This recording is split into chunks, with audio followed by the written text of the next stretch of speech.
He's an entrepreneur, television personality, real estate magnate, and investor. He was number 17 on Forbes' 2011 Celebrity 100 list. He even considered running for President of the United States of America. He's Donald Trump, and here are his top 10 rules for success.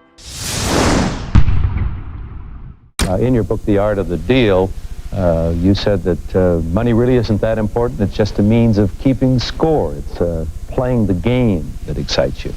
I love the game. I like the money, and the money is certainly a method of keeping score. But I don't do things for money. I do things because I enjoy doing them. That really sometimes can translate into more money than you would have made if you went just after the money. Never, ever give up.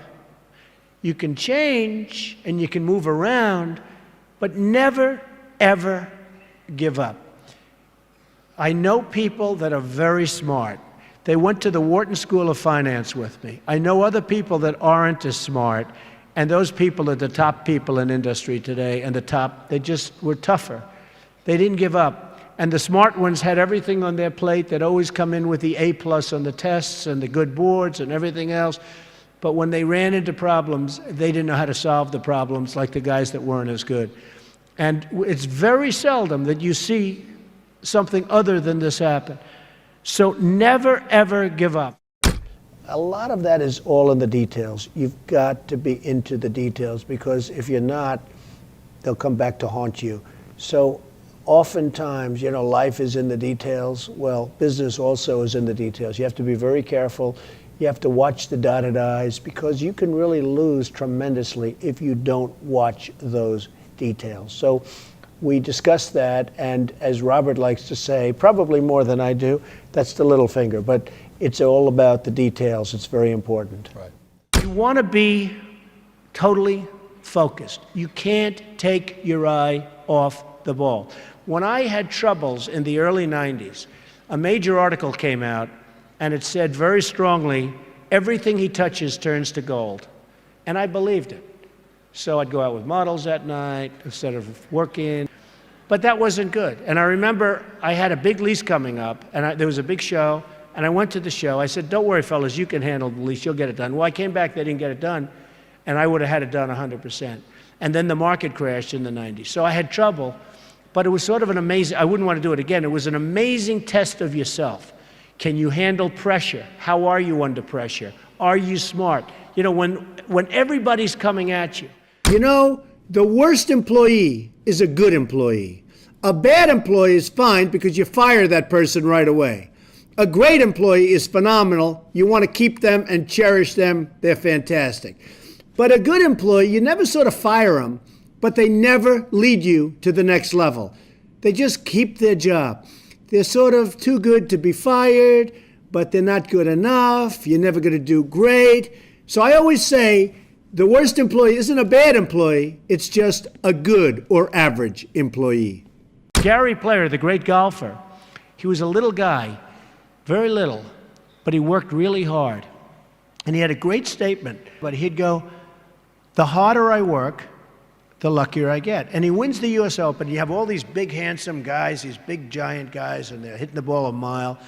And you have Gary Player. And Gary Player would win the Open. He'd win the Masters. He'd win this. He'd win that. And he said, hey, in the US Open, he hit a 5-iron to 1 foot from the hole, and he ended up getting a birdie and wins the US Open, right? And he came off the green. Now, I know I've heard the statement before, but I heard it from him in a meaningful way. They said, what do you think, Gary? What is it? He said, all I know is I've been working very hard, and the harder I work, the luckier I get. I thought it was an amazing statement. Sometimes in life, to be successful, oftentimes, most of the time, you have to follow your instincts. You have to follow your gut. You have to. Your parents may say wrong, whoever may say wrong, but you have to do it. So much of success is seeing yourself as victorious. You have to see yourself. You have to really believe in yourself. And sometimes it's hard. You've had failures, you've had weaknesses, you've had other things. You have to see yourself as a one-man band. Don't rely too much on other people because they'll let you down. You have to see yourself as victorious. And to be a winner, You have to think like a winner. If you don't think like a winner, it's just never going to happen.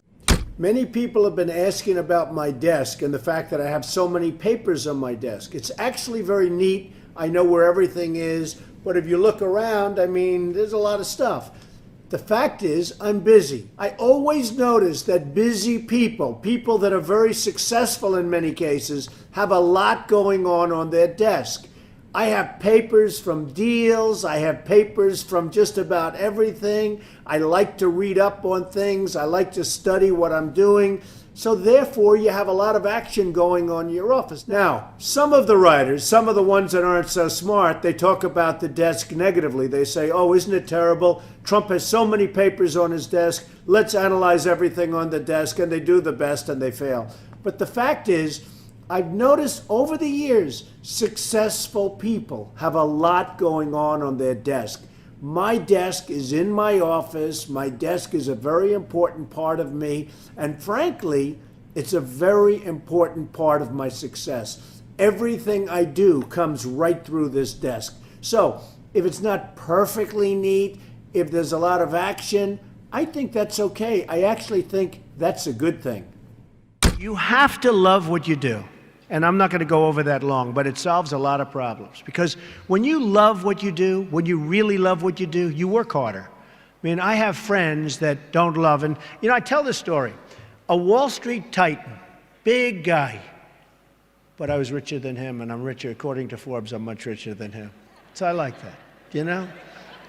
I like that. But this big Wall Street titan, he's a big name. He has a son, and his son is a wonderful human being, which is amazing because the guy's a horrible person. But he's one of the biggest guys on Wall Street. So he wants his son, Alex. I'm going to use the name Alex. It's not his name, but I don't want to get this guy in any more trouble with his father than he already is. Alex isn't the strongest character. The father is a brutal, vicious killer. So the father has a big firm on Wall Street, and he wants Alex to go into the firm, of course. You know, come on, Alex, get in there, get in there. In the meantime, all these kids are graduating from Wharton and Harvard and Stanford, and they're just eating Alex's lunch. He doesn't have a chance. He doesn't have a chance. And he doesn't like it. He's not liking what he's doing. You got to love what you do. He's not liking it. So one day, but he can't leave because of his father. I actually tell him, why don't you leave? Your father's brutal. The father's just killing the guys. Tell him, you don't have what it takes. I'm sorry, Dad. Oh, this is great. So I say, you got to leave the father. You got to leave him. He said, I just can't, Donald. So anyway, he's a spoiled guy. He's a member of a very good golf club in Westchester, which is a rich place in New York. And he's on one of the committees, and he's on the Greens Committee. And they put him in charge of redoing the course. They're doing this big renovation of the course. It's a very good club. And he's there every morning at 5 in the morning. He doesn't leave.